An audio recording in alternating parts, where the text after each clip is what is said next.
good. We are starting just 1 minute late. Wouldn't be a conference otherwise, if there would be not technical difficulties. So my name is Krzystof Zablocki, and I work for the New York Times. I am a consultant there, working on the new application. But I also have a lot of open source projects that you guys might know me from, or my Foldify app, which was pretty popular a couple years back. And today I'm going to talk about metaprogramming in Swift. So just to get started, what is metaprogramming? So let's look at Wikipedia, because that's the best source of knowledge, right? At least that's what they taught me at university. Metaprogramming means that a program can be designed to read, generate, analyze, or transform other programs, and even modify itself while running. That's the definition. But in fact, if you look how programmers use the metaprogramming, it's usually just to generate more code, more boilerplate from existing source code. So we want to avoid doing the same work over and over again. A good language that has metaprogramming is Ruby. It's one of the best examples I could find, because Ruby metaprogramming is part of the language itself. It's how a lot of the features are implemented internally. So it's a perfect language to use as an example. So in Ruby, you can go from repetitions of multiple functions or even modules that differ only by a couple of arguments. So here I obviously cannot put a lot of code on the slides. So what I have is I have two functions that are very similar. The only difference between them is there are some argumentation changes. So one is doing some backend work, the other is doing some front end in this example. But this could just be like a number of parameters that are different. And this is ugly, right? Because there will be a lot of repetition in a code like this, and we don't want to write the same kind of patterns in multiple places, because then when we figure out that the whole algorithm was wrong, we need to go over and change multiple instances of the code. And it's very easy to forget one or the other. So we want to avoid this as much as possible. So in Ruby, what we can use is their built-in metaprogramming feature, which allows us to do something like this. So we define the arguments that are different between the function implementations, and then we just iterate over it, and we define methods dynamically. So now, if we want to add another variant of this implementation, we just add another argument, and the same code is reused. So when the algorithm changes, we just go here to this simple fragment of code, we change the algorithm, and all of the implementations follow. So if we write it once, we only need to test it once, and if a bug is found, we fix it everywhere at the same time. So there is no possibility for us to forget updating some of the boilerplate, which is very convenient. And why would we want metaprogramming other than that? So what are the good reasons to have metaprogramming in Swift, and why we don't? So if we look at our day-to-day job, we repeat the same code patterns over and over again. As we work on mobile apps or macOS apps, it doesn't really matter.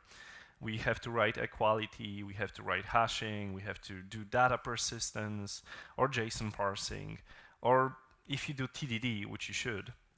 Like last year, we had this big team here at this conference when we talked, a lot of people talked about why you should do testing. So with Swift, you cannot use mocks. Like the old libraries that we had for mocking based on runtime, we cannot use that because Swift classes don't allow this kind of patterns. So you have to write stubs and you have to write fakes. So you have to have protocols and then specific objects that implemented just for your tests to verify the expected behavior. So there is a lot of these patterns that appear in your application. They are all simple. If you take all of them separately, very simple task. There is a lot of them. This is just a tip of the iceberg. There's a lot of very similar patterns that are the same across every single iOS app, or the difference between implementations in different apps is minimal. So in 99% of cases, they are the same, and we keep writing this code. We keep writing this code that doesn't really have a value. It's not a feature for our product. It doesn't make us distinct from the competition. It's just something we have to do. That's just part of the job, right? If we have to implement caching, you need hashable implementation, you need to be able to do equality, all this stuff. So it's not very nice. And with metaprogramming, we can adhere to dry principle. So we can define an algorithm once and have it applied on multiple use cases, multiple sources, really. So we write it once, we test it once, we verify that the algorithm that we created is correct, it works in all the corner cases, and then that makes it easy to maintain the code. Because if we go back and we see, okay, maybe the algorithm doesn't cover everything, we add another case, we add another test, but that case is handled across all the implementations that we used it before. And it avoids human mistakes. And this is one of the main goals of metaprogramming. Like, if we can do something to make it harder for us, humans, to make more mistakes, which we always do, everyone does, that's the best we can do, right? That's the best we can hope for. And it allows us to experiment with interesting architecture choices. And when I talk about architecture choices, last year I was talking about good iOS architecture, and some of the patterns that are pretty convenient is like using phantom types or typed identifiers, using protocol composition. Those patterns allow you to leverage more of the Swift language, but they also require a little bit of boilerplate. So like for protocol composition, with flow coordinators, last year I talked about flow coordinators, and the idea was to have protocols that have just a single property, and then you can just use Swift protocol composition. So just using the AND operator, you could have arguments in your classes that would make the Swift language extract the specific dependencies that you need from a single dependency store. And that's a nice pattern if you want to avoid singletons. The problem with it is it just generates a lot of protocols that just have a single variable. So it's a lot of boilerplate. It's always the same. It's very repetitive, and it's not very nice for us to write.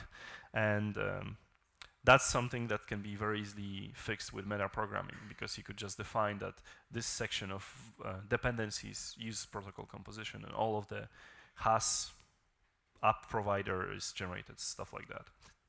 So very convenient. And the same with phantom types or typed identifiers. But what I focus mostly on is avoiding human mistakes, because no one has problem writing equatable or hashable or JSON parsing. All of those tasks are very simple. The problem isn't writing it. The problem is that when you change you change the code, like when you remove a variable, the compiler will tell you that you forgot to update your boilerplate, right? Because there is a symbol that's unknown now. But when you add a variable, you do not get compiler help. So if you had a type that had 5 variables before, and you added a 6th variable, and you had 5 different places that were doing something with it, so like equality, hashing, JSON parsing, all of those things, compiler doesn't tell you that you forgot to update one of them. So you have to be very vigilant about your own code review process, your own quality assurance, to make sure that you don't introduce very weird to track bugs. And if you forget, the bugs that can be caused by it are really hard to track. Like, for example, at the New York Times, we use height cache. So for each of the cells that we display, we do not want to calculate the height again if the cell was already displayed before, because it's expensive. Text layout is very expensive. So what we do is we have every description of our cell, we have a structure for that, we have a hash that we calculate from that structure. We obviously have to have equality as well. And what we do is, once it's calculated, we store it in the least recently used cache implementation.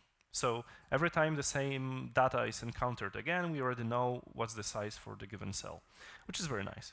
The problem was, like, I implemented that, I left for a conference, I came back, and I get a bug report from production saying that the cells are cut off. A couple of cells, rarely, very rarely, we have like 20 different types of cells, and one of them is suddenly cut off. Like, there's a couple of pixels that should be higher. So now, if I didn't know already the cause, like, it's not always that easy. That it's just like the height. There is no collision. It's hard to reproduce because collisions are not that easy to reproduce. And then you go over looking at the boilerplate, and you see, okay, so I have it in hashing, but I don't have it in equality, or I have it here and I don't have it here. Like, that variable someone introduced. Someone introduced a variable, they forget to update the boilerplate, and suddenly the production has bugs because it didn't catch it before. And so we want to avoid this kind of problems. We want to avoid wasting our time, and most of all, we want to avoid users finding the problems for us. That's the worst that can happen. So what are some of the metaprogramming techniques in Cocoa? What's available by default? So we have stuff like runtime and reflection if you use Objective-C, or if you use Swift, but with classes that inherit from NS object. And we also have key value observing, which was very popular before closures, like it's not as popular as it used to. And we have key value coding, which was recently updated. Well, actually key value patch, yeah. And so with those things, like runtime and reflection in Objective-C, extremely powerful, but it's not available for pure Swift objects. So if you want to use value types, if you want to use Swift classes not inheriting from NS object, you lose a lot of those things. The other thing is, a lot of people are afraid, and rightfully so, to use runtime, because you have to be very careful not to mess it up. Like, there's a lot of libraries, I'm not gonna name them, but there's a lot of libraries that if you include in your project, for analytics, for example, they just swizzle stuff for you, and then bad things happen. Those bad things usually come to you as problems occur for your users. So either there is something is automatically starting a background thread that's wasting your CPU cycles, or even worse, the swizzling is done incorrectly because there's a specific order to how swizzling should be done. And if you have multiple libraries that do swizzling, one of them does it wrong, suddenly the whole behavior is completely unexpected, because something swizzles the original method and then something swizzles the swizzle method. Not a good situation to be in. So people are rightfully afraid of using that. With Swift, what we have is we have Swift reflection, which is the mirror type, which is very powerful. It's very convenient, and it allows you to learn a lot about your existing types in runtime. But it's read-only. You cannot really change your types unless you go back into Objective-C runtime. So you could use mirror to read some data, and if your type is based on Objective-C, then you can use the runtime to do it, which is not very useful, right? We want to avoid this. And you can use key value coding with some types as well. So will Swift add more powerful features in the future? So actually, this is a tweet we exchanged with Joe Groff, which is a compiler engineer, when I originally wrote Sourcery. And this got merged, I think, yesterday or 2 days ago. They merged support for structs.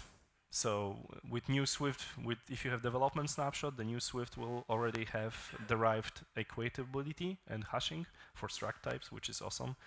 I also spoke with Joe, and he mentioned that they want to add at some point in the future a macro system, but a macro system which is not based on like C. So people using Objective-C know the macros in C are not nice, very hard to debug, very hard to reason about, but something more like, I think Rust has it. So basically, is a pattern that gives you abstract syntax tree to your code that you can generate more code. But it's actually a part of the language. It's not like preprocessor like in C, where a single line, if you put a breakpoint there, you never know where are you in the execution of the macro. So much better. And some of those features are already getting in development for next Swift versions. So we have new key value paths, and we have deriving equality and hashing. The thing is, this is either it's on or it's off. So if you decide that you want to use the automatic implementation from Swift language itself, then all of your properties are compared for hashing and for equality. You cannot skip one of them. So if you have something that's intermediate value, or you don't care about it being compared, you have to write your own implementation. So there's no fine-tuning, which is a little bit problematic. So now when we talk about metaprogramming itself, we need to talk about the problems that usually happen, because there's a lot of languages that have metaprogramming, and there is a lot of stigma as well, for right reasons, sometimes involved with metaprogramming. So usually metaprogramming is untyped. It's based on strings, as you saw even with Ruby, which metaprogramming is the first, like it's part of the language. It's very much in use by the language itself. But the problem is it's still based on some strings to get the arguments, the names, all of this stuff. So it's very easy to make mistakes. So there is no compile time errors. For Ruby, that's not a problem since it's actually not a language that compiles. And it's runtime evaluated. And the problem with this is it's very easy to create inconsistent state, because if you mess up your runtime code, runtime metaprogramming code, you actually learn about it only in runtime, right? So it's very easy to create bugs that you cannot really test perfectly, and it's hard to debug because of it. So do we need to wait for Swift, I don't know, 7 or 8 to have the macros? Because that's clearly not their priority, for good reason. Like, honestly, I would rather have faster compile times. And it's a tedious process, right, to get stuff into Swift, because it's used by so many people. It has to handle all those different use cases, and they have limited resources. And I would say we don't need to wait. We can implement something on our own. And I made this tool called Sourcery. And the way I make tools, I have a lot of open source stuff. And I believe that I do pain-driven development. Basically, I see something that annoys the hell out of me, and I try to do something about it. And this is how, like, I think all of my tools happened, because I was seeing, like, I work as a consultant, so I come to companies, I do like review of their project, I find some things they could improve, and then I help them implement those changes. And now I work on multiple projects, and I see the same patterns being done every single time, the same kind of bugs appearing in one client, in another client code, and it's very annoying, right? This is stuff that we should be, like, that should be solved. That should just work. Like, we should avoid this, the whole family of bugs that metaprogramming can solve. So Sourcery is an application. Sourcery is more of a preprocessor than a framework. When you use Sourcery, this is not a code dependency that you add to your project. It's actually part of your build phase. And the way Sourcery works, it scans your code. It builds abstract syntax tree from your code. And then it feeds those information into your templates, which is just like a macro definition for what you want to get at the end. So this allows you to use metaprogramming techniques to save time. But what's really nice about it is the code it generates goes through normal compilation. So this is not done in runtime. This is done before the Swift compiler gets run on your source. So this is much nicer, because if you make stupid mistakes, it's going to be caught by the compiler, which is something we want. Like, if we can get compile time errors, that's amazing. So let's talk about templates. That can be scary, depending on which language you come from. This term is not always nice. What are templates? So with the abstract syntax tree that we have, we need to have some way to express what you want to achieve. So you want to describe how equality works. You want to describe how JSON parsing works in your project. And this is where templates come in. And Sourcery is built in a very modular way, so it was very easy to bring your own templating language. And so far we have 3 different languages. And the reason we have 3 is because it's very easy to add, and some people are more comfortable with one or the other, and there is also a different complexity between different languages. So we have Stencil, we have Real Swift, which is our own templating language, very simple. It's basically Swift with some markup. And then we have effective JavaScript templates, which is a lot. There's a lot of tooling, and a lot of people know it, so it's convenient. So Stencil was written by Kyle Fuller, and it's a simple language. It's very limited. It's not Turing complete, so it's not something you can use to implement everything that you can imagine. But it's very simple, and because of that, I actually recommend this as the main use case for boilerplate, because most of the time the code that's boilerplatey, it should not require very complex templating. It should not require very complex logic. So this is actually solving like 90% of use cases, and this is the one that we push for. There is Swift templates, which are actually using real Swift. So what happens here, we wrote it Actually, the guy that made the Eric Swift contributed it to us. And the way it works, it's everything that you see in the Swift template is actually compiled and execute as pure Swift. The markup stuff is basically just normal Swift language.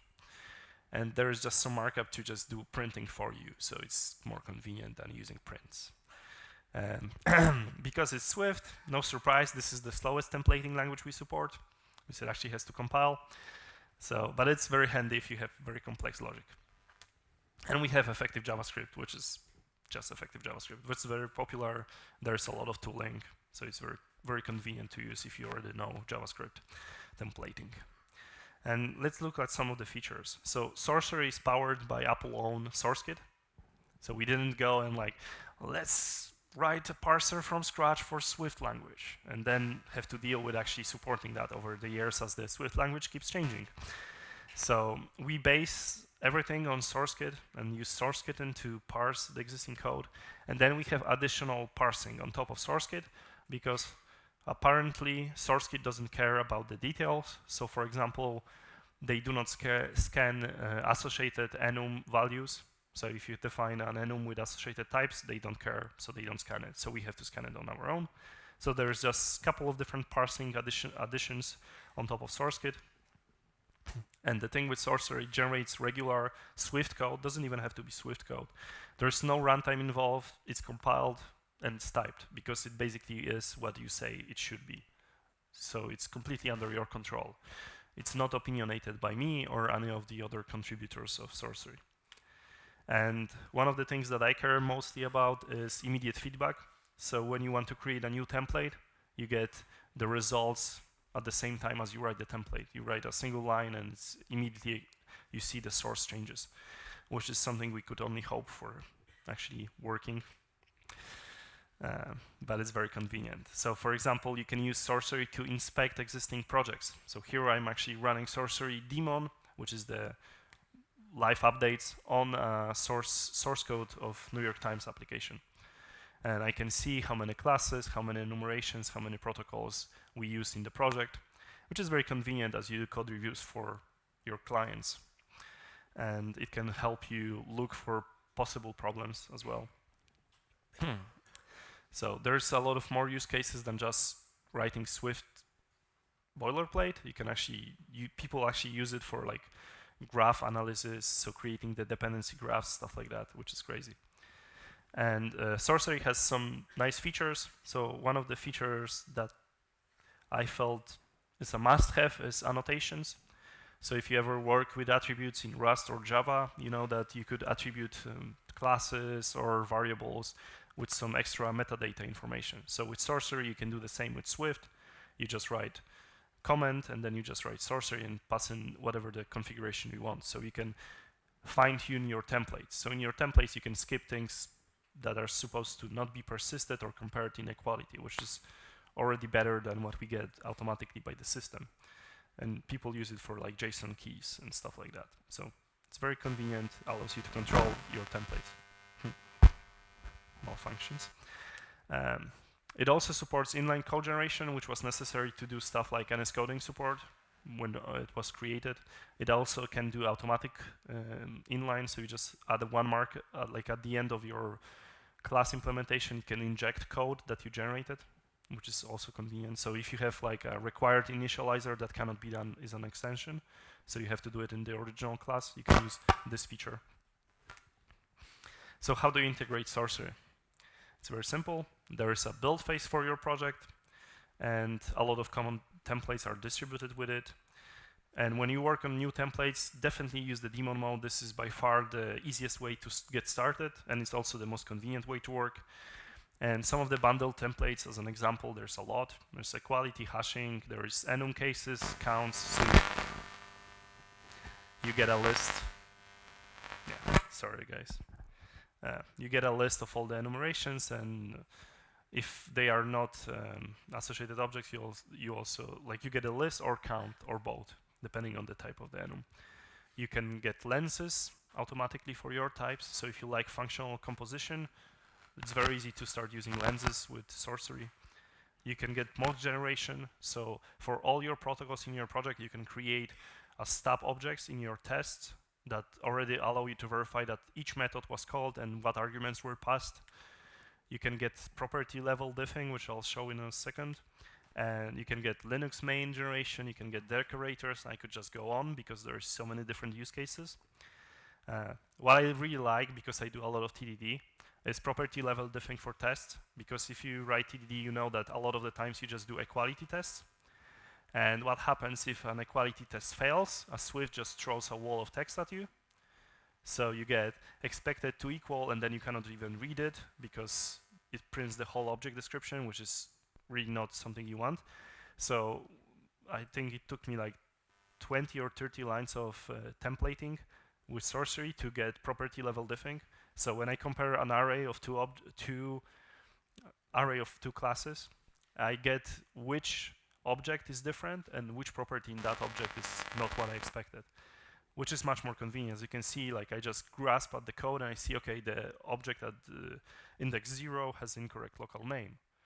Otherwise, like with the regular printout from the XC test, I would get a wall of text and I would have to manually figure out what's different. And a wall of text of an array of objects, it's not thing you want to actually be looking at. Not very convenient. So big question on everyone's mind when they work with Swift, because it's so fucking slow, is it going to slow down my build times? Sourcery is very fast. It has fast parsing, it uses SourceKit underneath. The thing with Sourcery is the way it does parsing, it doesn't need that much information that the Swift language itself does for compilation, which makes it much, much faster to parse. And it uses extensive caching. So for New York Times, it's less than 1 second. And the code base compiles over 2 minutes, so 1 second makes absolutely no difference. For most projects, it's even less than that. So I'll show you a very quick demo because we only have a couple of minutes. Let me just change my screen. You can see that it's rescanning the source and it's updating the code generation. So if I wanted to see how many protocols they were or stuff like that, so I can do, actually let's do something else. We have very little time. So what I want to do is I just want to print every single variable in a class. So for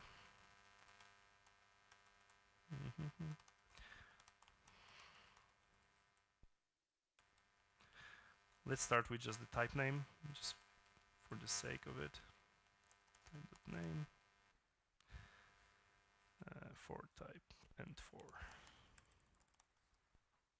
So now I'm just printing the type name, right? But I can go more because this is an actual AST, so I can do for each variable in that type. So I can do for variable in type stored variables, and then I can do and for, and I can do something like, let's say, an extension.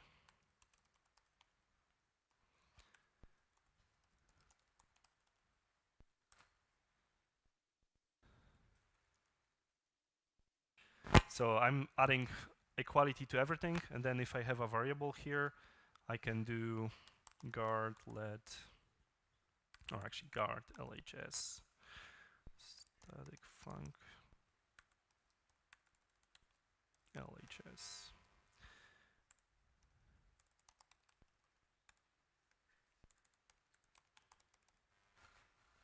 Okay. So what I'm gonna do is I'm gonna define a comparison function. Then for each variable, I'm gonna do left side equals right side, otherwise false. So variable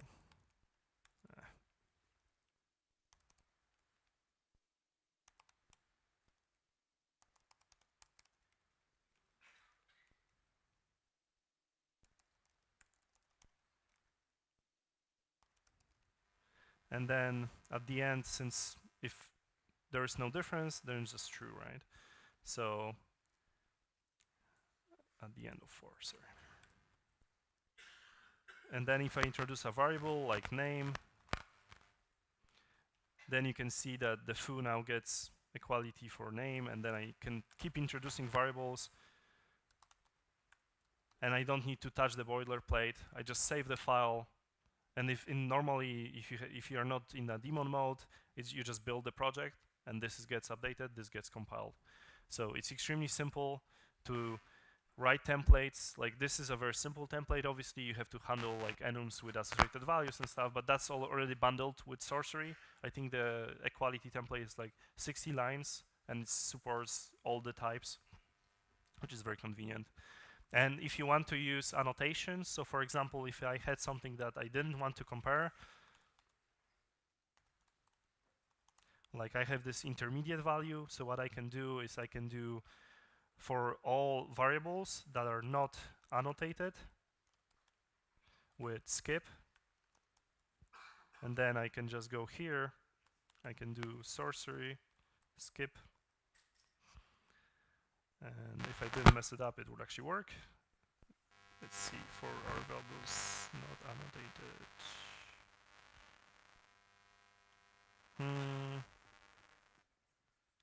I feel I'm missing something. Yeah, it works now. Okay, sorry. I didn't save this file. So now you can just add or remove annotations from your code, and the boilerplate changes. So very convenient, very easy to do, and we don't really have much time to show more. There's a lot of tutorials about this tool already. There is over 38 contributors, and last I checked, there were like 40 releases. So it's not just me. Actually, I've been off hands for a couple of months doing other stuff, and we have 3 core contributors that have been doing amazing work on it. And you can eliminate boilerplate, you can write once, test once, limit human mistakes, which is the biggest win, and ease maintenance costs for your projects. And that also allows you to make better architecture choices. So you can go for stuff that's leveraging the compiler and type system more without having to actually deal with all the necessary boilerplate, which is very convenient. If you don't trust me, you can trust some other people that really like Sourcery.